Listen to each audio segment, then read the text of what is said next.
नमस्कार। आज हम इस वीडियो में क्विक सर्ट एल्गोरिदम को सीखने जा रहे हैं। ये पिछले वीडियो में हम मर्ज सर्ट के बारे में जानकारी लिए थे।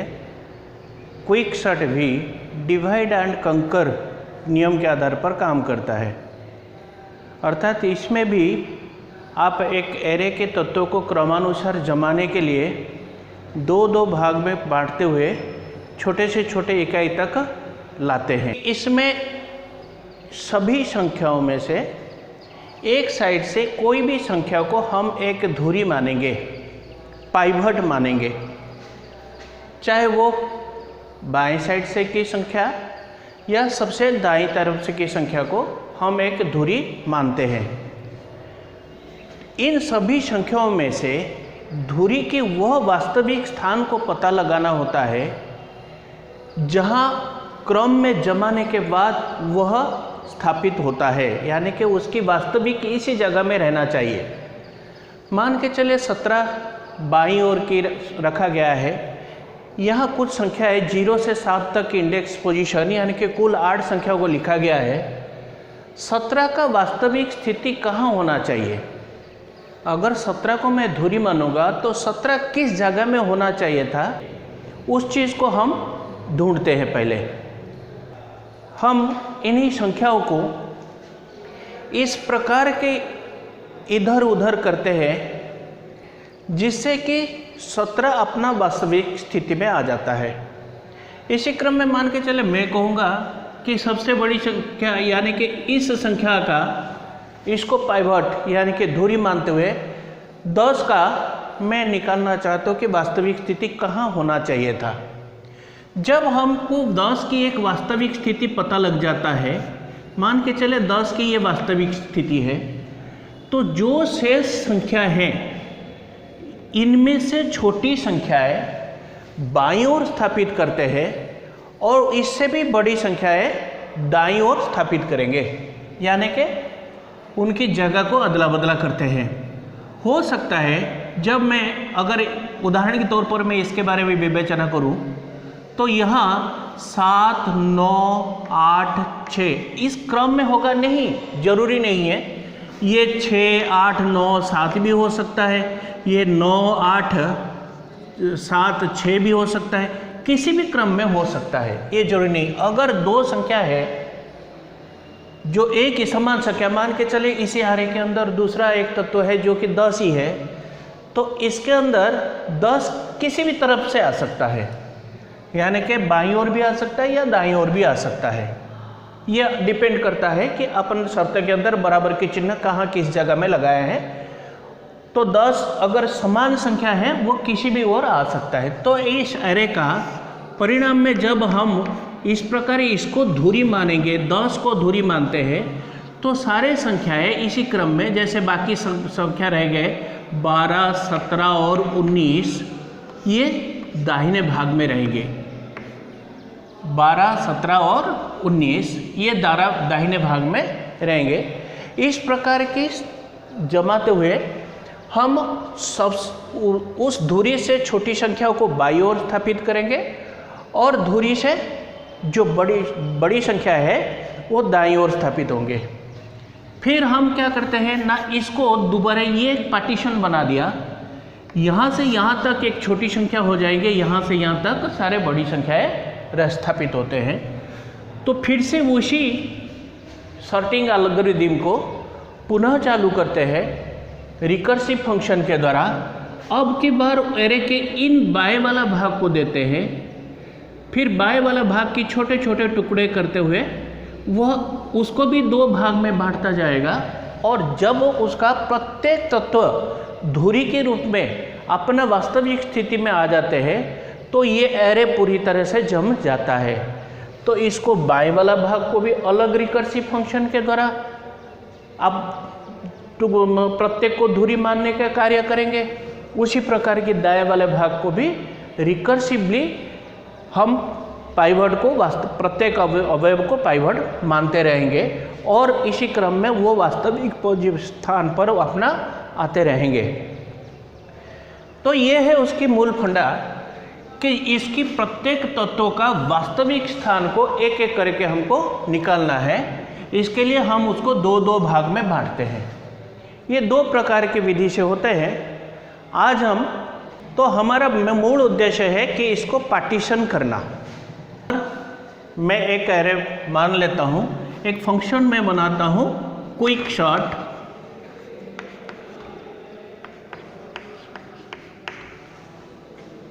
क्विक शॉर्ट ये एक एरे लेता है और क्या क्या लेता है, ये लोअर नंबर एल को लेगा। ये इसको मैं लोअर लिमिट मानूंगा और इसको हायर लिमिट मान लूँगा।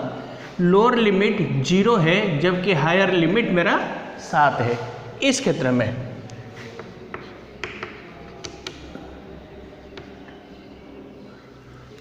अपर लिमिट में मानते हैं। चलिए अब इसके बाद इस क्विक शॉर्ट के द्वारा इसको हम पार्टीशन करेंगे। अगर if lower limit less then you है तो हम करेंगे क्या, एक पार्टीशन करेंगे। पार्टीशन करने के लिए मैंने पार्ट नाम की एक फंक्शन का प्रयोग करता हूँ, मान लीजिए, जिसको मैं एक एरे दूंगा और वह एरे इंटीजर लो को भी दूंगा और इंटीजर हाई को भी दूंगा।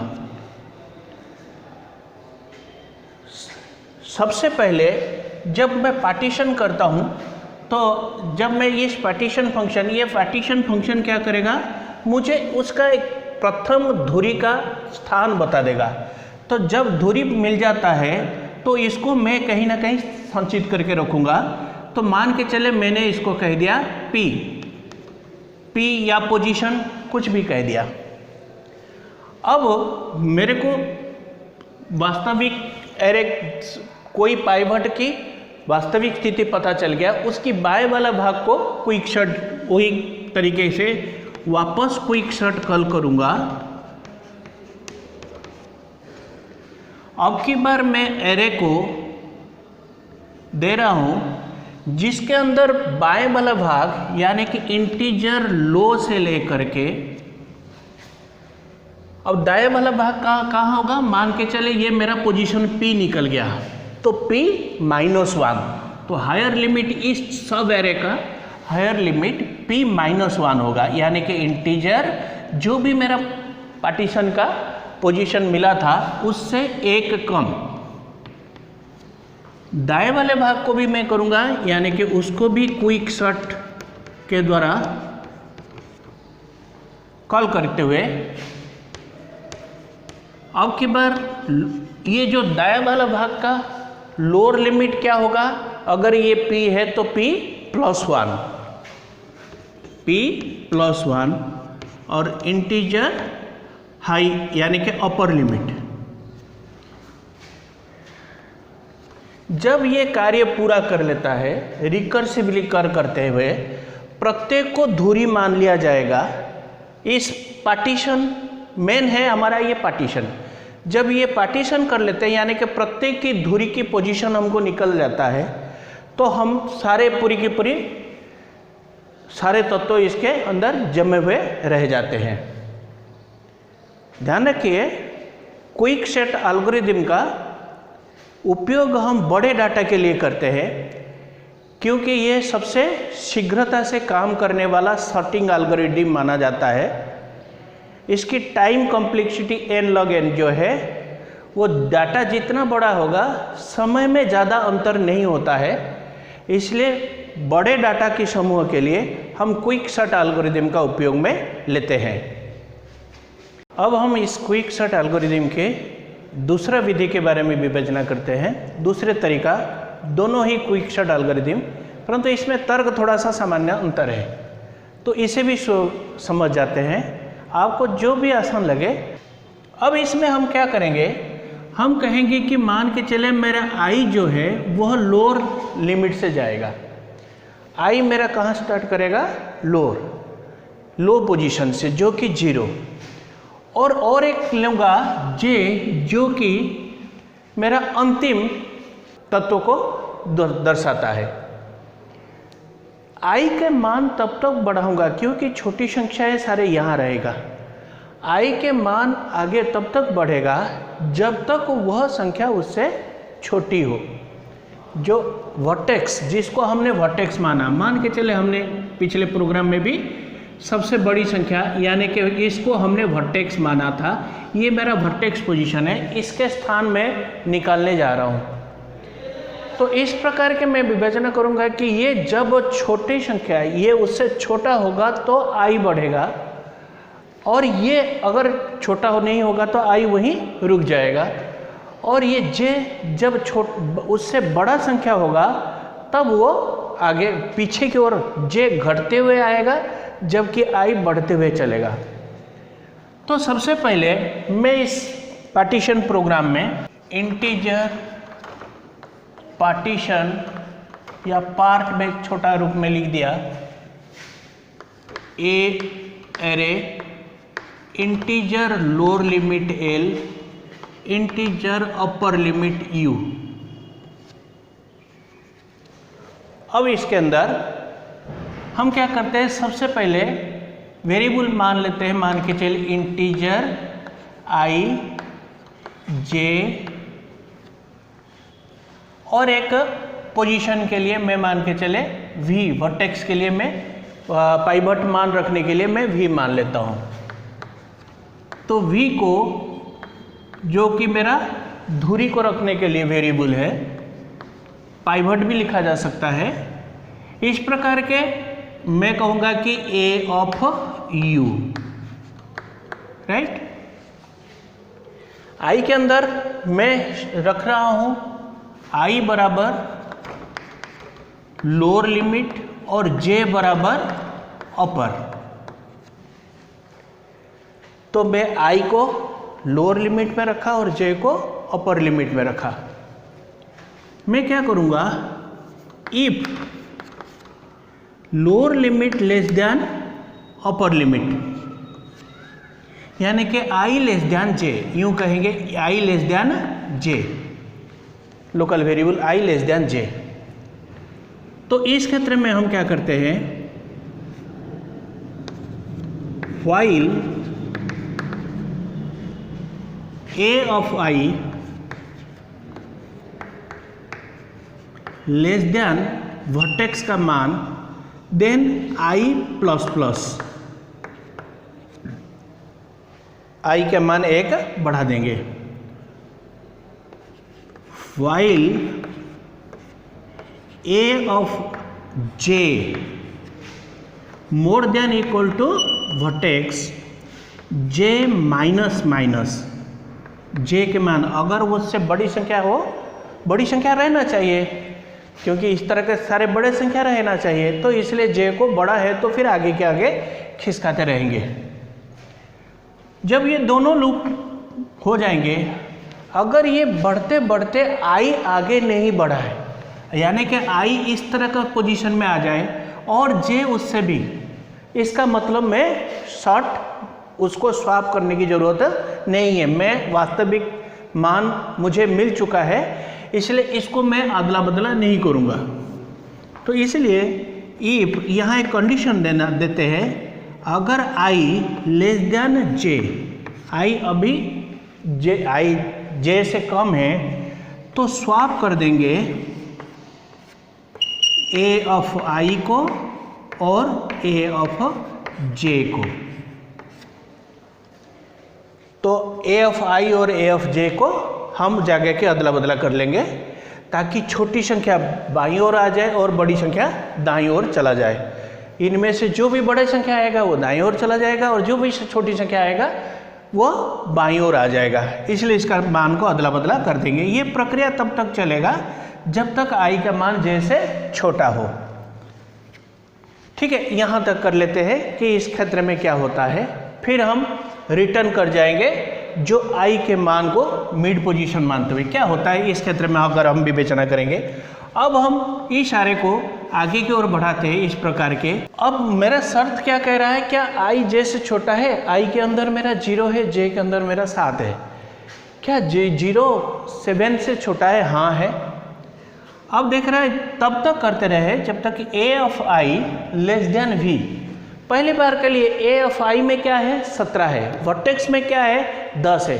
क्या 17 10 से छोटी है? नहीं है। तो ये कंडीशन पहले में असत्य हो गया तो नीचे आ जाता है। फिर कहता है कि a of j less than more than equal to v। पहले बार में j जो है वही संख्या है, अपर लिमिट के ऊपर है, इसलिए ये ट्रू होगा। तो j माइनस माइनस हो जाएगा, अर्थात j जो है मेरा 6 पर आ गया है, j माइनस माइनस। फिर ये लूप करेगा a ऑफ j 10 से बड़ा है, यानी कि 6 10 से बड़ा है? नहीं है। a ऑफ j में 6 है, 6 10 से बड़ा है, वर्टेक्स में मेरा 10 है, ये 6 है, ये 10 है। क्या 6 10 से बड़ा है, बड़ा या बराबर है? नहीं है। तो कंडीशन असत्य होने से बाहर आ जाता है। i और j की तुलना करता है। i मेरा अभी 0 में है और j मेरा 6 में है, इन दोनों को स्वैप कर लेता हूँ, यानी कि संख्याएं जो मेरा बन गए अभी वो इस प्रकार का आ जाता है। तुलना स्वैपिंग होता है 6 और 17 के बीच में, यानी कि 6 यहाँ आ जाता है, 7 9 12 8 19 और 17 10 तो यहाँ है ही। 6 और 17 के बीच में मान का अदला बदला हुआ, i यहाँ है और j इस जगह में है। आगे बढ़ता है, क्या i अभी भी j से छोटा है? हाँ है। अब i यहाँ है, अब a ऑफ i में क्या है 6 है। क्या 6 10 से छोटा है? हाँ है। तो i को आगे बढ़ा देंगे। अब की बार j, अब j में पोजीशन में है 17। क्या 17 10 से बड़ा है या बराबर है? हाँ है। क्या अभी j हो जाता है j माइनस माइनस। 16 10 बड़ा या 10 से बड़ा या बराबर है? हाँ है। अगर है तो j आगे खिसक जाता है पीछे की ओर माइनस माइनस होकर के। क्या 8 10 से बड़ा या बराबर है? नहीं है। अब j यहाँ रह गया। i और j के मान को तुलना किया जाएगा। क्या i j से छोटा है? हाँ है। ये तब तक करेगा जब तक i का मान j से बड़ा नहीं हो जाता है। तो फिर हम इन दोनों को क्या करेंगे? स्वैप करेंगे। तो स्वैप करने पर मुझे ये दोनों संख्याओं को स्वैप करना है, तो मेरे को यहाँ 8 12 और 9 16 17 और 10 इसी क्रम में रह गए हैं। 6 7 8। अब i के पोजीशन में वापस जाता हूँ। i के पोजीशन में मेरा 8 है। क्या ये 10 पाइवट मैन से छोटा है? हाँ है। तो i मेरा आगे बढ़ जाता है। क्या 12 10 से छोटा है? नहीं है। तो i यहीं रहा। j के बारे में विवेचना करता है। क्या 9 10 से बड़ा या बराबर है? नहीं है। वापस क्या करते हैं? स्वैप करने का काम आता है, यानी कि हम क्या करते हैं, इसको स्वैप करने के बाद हमको मिल जाता है 6 7 8 9 12 16 17 और 10 तो एज इट इज रहेगा, यानी कि i और j के मान, ये दोनों मान अदला बदला हो गए हैं। अब हम देखते हैं कि जब अब i प्लस प्लस करेंगे, 9 10 से छोटा है? हाँ है। तो i प्लस प्लस होकर के i j के जगह में आ जाता है। तो कंडीशन एक प्रकार से ये हो जाता है, या तुलना करते हुए आगे बढ़ता है। जैसे दोनों के दोनों कंडीशन होता है, i और j या तो क्रॉस कर जाएंगे या तो उसी स्थान पर दोनों मिल जाएंगे, किंतु ये कंडीशन तो असत्य होता है, तो बाहर आ जाता है। जब हम i को भी, यहाँ मेरा i है और मान लीजिए यही j मेरा, j कहीं भी हो सकता है, आगे या पीछे, उसके पीछे या उसी स्थान पर हो सकता है, पर अब i मेरा यहाँ है, ये मेरा i मेरा इस पोजीशन में है। जब यहाँ तक के काम हो गया है तो मैं क्या करूँगा ना, अपर लिमिट में रखा गया संख्या को a ऑफ i के साथ स्वैप कर दूंगा। जब ये लूप पूरा हो जाता है तो हम स्वैप करते हैं, स्वैप a ऑफ i और a ऑफ u को, यानी कि ये बड़ा संख्या था, ये इधर और ये उधर हो जाएगा। यानी कि इस प्रकार के हमने देखे संख्या बन गए 9 10 16, 17 और 12। यानी कि जो मूल उद्देश्य था हमारा पाइवट को अपने जगह पर लाना, वह हो गया है। हमें अभी क्विकसॉर्ट एल्गोरिदम को नोट्स में तथा प्रैक्टिकल के रूप में देखने जा रहे हैं। इसके अंदर पहले भाग में लिखा गया बड़े डाटा के लिए, यानी कि जहां तत्वों की संख्या बहुत अधिक होता है, एरे की एलिमेंट्स बहुत ज़्यादा होते हैं, तब सबसे बढ़िया सॉर्ट विधि के रूप में क्विक सॉर्ट को माना जाता है, क्योंकि इससे सबसे खराब स्थिति में सब n log n की रेखा के द्वारा इसको दिखाया जाता है। अर्थात जितना अधिक संख्या कैलकुलेशन बढ़ता जाएगा, संख्या जब जितना अधिक बढ़ता जाएगा, समय में विशेष अंतर प्रभाव नहीं पड़ने वाला है। इस विधि में एरे की एक संख्या को धुरी यानी कि पाइवट मान करके दो भाग में बांटा जाता है।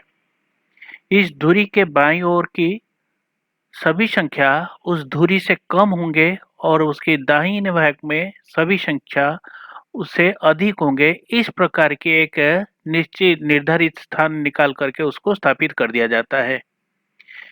विभाजन की इस प्रक्रिया में पाइवट को अपने उचित स्थान पर, पाइवट जो होता है वो अपना उचित स्थान पर आ जाता है। फिर से रिकर्सिव प्रक्रिया से बाईं सबअरे जो अभी दो भाग में बट गया है, एक होता है पाइवट के बायां वाला भाग और एक होता है पाइवट के दायां वाला भाग। जो बाएं वाले सबअरे में और दाहिने वाले सबअरे में बारी बारी से प्रत्येक पाइवट पॉइंट को व्यवस्थित किया जाता है, यानी कि प्रत्येक तत्व को पाइवट मानते हुए उनके उचित स्थान पर स्थापित कर दिया जाता है, जिससे कि ये एरे जो है वो क्रम में जम जाता है। उसके एल्गोरिदम भी लिखा गया है। एक एरे है जिसका अवयव A0 से लेकर के AN-1 तक होता है, शून्य से गिनती शुरू होता है, इसलिए एक कम हो करके दिखाया गया। त्वरित छांट विधि से उन्हें आरोही क्रम में जमाने के लिए आपको क्या करना पड़ता है, अगर n संख्या अगर 1 से कम है तो इसका मतलब यह ऑलरेडी सॉर्टेड है, तो बाहर निकल जाएंगे। अगर एरे में से अवयव V का चयन करना होता है, जिस स्थान को धुरिया वट मानेंगे, इसका इंडेक्स स्थान J माना जाता है। ठीक है, अपन आई जे कोई भी लिमिट को चाहे आप आई साइड में भी मान सकते हैं, परंतु आप यहाँ एल्गोरिदम में J माना गया है। सभी अवयव को पुनः इसी प्रकार के जमाया जाता है कि V से सभी छोटी संख्याएं बाईं तरफ आ जाते हैं और V से सभी बड़ी संख्याएं दाहिने भाग में आते हैं। इस प्रकार स्थान बदल करके धुरी J स्थान पर होता है, जो A0 से लेकर AJ-1 तक की सभी उस V से छोटा होंगे और AJ+1 से लेकर के AN-1 यानी कि अपर लिमिट की जो है सबसे दाहिने भाग में जितने संख्या रह जाएंगे वो V से बड़े होंगे। उन्हें दो सब एरे के रूप में माना जाता है। इसी क्विक सॉर्ट प्रक्रिया को बार बार क्रियान्वयन यानी कि रिकर्सिव करके सभी एरे को जमाया जाता है। सभी सब एरे को छोटे छोटे भागों को जमाया जाता है। जब प्रत्येक अवयव धुरी बनकर अपने जगह में आ जाता है तो एरे क्रम में जम जाता है। तो यहाँ जैसे एक उदाहरण में भी दिखा, नोट्स में भी लिखा गया है कि 70 को एक एरे मान लिया, तो 70 के बाहिने भाग में इसको जब दो भाग में बांटता है, 70 के बाहिने वाले भाग में 10, 30, 40, 50, इसलिए अपने को तो प्रत्येक तत्व को धुरी मानना ही है। तो छोटे छोटे भाग में इस प्रकार की धुरी मानते हुए आप इसके विश्लेषण करेंगे तो वो सभी संख्याओं को धुरी मानते हुए उनको क्रमानुसार जमाता हुआ गया है, और अंत में जब सभी तत्व जब धुरी बन जाते हैं, यानी कि वो अपने अपने उचित स्थान पर आ जाते हैं। इसको हमने प्रोग्राम के द्वारा लिखे हैं कि यह कंपाइल समय में हमने मानों को घोषित कर दिए ए नाम की एरे के अंदर, 10 संख्याओं को रख दिए है, कोई भी नंबर हो सकता है। उन संख्याओं को पर्दे के ऊपर दिखा दिया। दो यूजर डिफाइंड फंक्शन का प्री प्रोसेसर डायरेक्टिव के रूप में लिखा गया है मेन फंक्शन से पहले, जिनको बाद में हम परिभाषित किए हैं। तो वह क्विक सॉर्ट फंक्शन को बुलाता है, जो आगे चल करके क्विक सॉर्ट फंक्शन ही पार्टीशन नाम की सब फंक्शन को फिर से बुलाता है, यूजर डिफाइंड फंक्शन को। तो क्विक शॉर्ट को पैरामीटर के रूप में एरे देते हैं और लोअर लिमिट जो कि 0 है और अपर लिमिट जो कि 9 है, क्योंकि 0 से 9 तक की इंडेक्स पोजीशन है। ये इंडेक्स पोजीशन को देते हुए हमने जब ये प्रक्रिया को पूरा कर लेते हैं तो सभी संख्याएं जम जाएंगे और उनको पर्दे के ऊपर दिखाने के लिए आगे की 3 पंक्तियां है। दूसरे विधि के पार्टीशन के बारे में, पार्टीशन फंक्शन के बारे में अगर हम विवेचना करते हैं तो अभी दूसरे विधि में हम देखते हैं आई जो कि लोअर लिमिट की तरफ से जाता है, जे जो कि अपर लिमिट की तरफ से जाता है। आई आगे की ओर बढ़ता जाएगा और जे पीछे की ओर आता रहेगा घटते हुए, जब तक आई जे से कम हो। और कभी भी ये तब तक रुकता है जब उसको पाइवट मान से अधिक मान मिलता है, बड़ा संख्या मिलता है। अगर यहाँ बड़ा है तो वह घटते हुए चलता जाएगा। जब पाइवट मान से संख्या बड़ा है तो ये घटता जाएगा और ये पाइवट मान से ये संख्या छोटा है तो ये बढ़ता जाएगा। इस प्रकार की कोई भी संख्या, जैसे कि पहला वाला परिस्थिति में ये वाला लूप जब चलता है आई प्लस प्लस होते हुए, 15 पाइवट मान में हमारा 44 है, 15 छोटा है। 15 अगर छोटा है तो आई आगे बढ़ता जाएगा। 24 छोटा है 44 से, आगे बढ़ता जाएगा। 85 छोटा नहीं है तो यहाँ आई हमारा यहाँ रह जाएगा। फिर जे को आगे की ओर बढ़ाता है। जे 44 से बड़ा है, हाँ है, आगे बढ़ेगा। जे 22 44 से बड़ा है, नहीं है, तो जे यहाँ रह जाएगा। अर्थात जो छोटा संख्या है वो इस ओर आ जाएगा और जो बड़ा संख्या है वो दाहिने साइड में चले जाएंगे। इस प्रकार के अदला बदला करते हुए, स्वैपिंग करते हुए वो संख्याओं के आपस में स्थान बदल लेगा। अंत में जो बीच वाला स्थान है, जो बीच वाला संख्या है जो अधिक है, वास्तव में बड़े वाला संख्या पाइवट से जो अधिक वाला संख्या होगा उसको पाइवट मान के स्थान के साथ अदला बदला करके पाइवट को उचित स्थान पर ले जाया जाता है और उससे बड़ी संख्या इससे उसकी दाहिने ओर और सब उससे छोटी संख्या उसके बाईं ओर स्थापित हो जाते हैं। यही कार्य बारंबार रिकर्सिवली बुला करके प्रत्येक सब एरे के द्वारा वह प्रत्येक तत्व को पाइवट मान करके पूरे एरे को जमा दिया जाता है।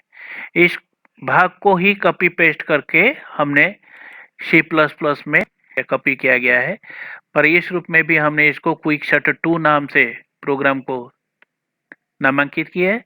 उसके बाद उसको कंपाइल करते हैं और उसको रन करते हैं तो आप देख सकते हैं कि वही का वही आउटपुट बिल्कुल क्रम में जमा हुआ आता है। 14, 15, 22, 24 इस प्रकार के जो बिना क्रम में जमे हुए और जम जाने के बाद क्विक शॉर्ट के द्वारा ये इस प्रकार के आपको जमे हुए दिखाई देते हैं।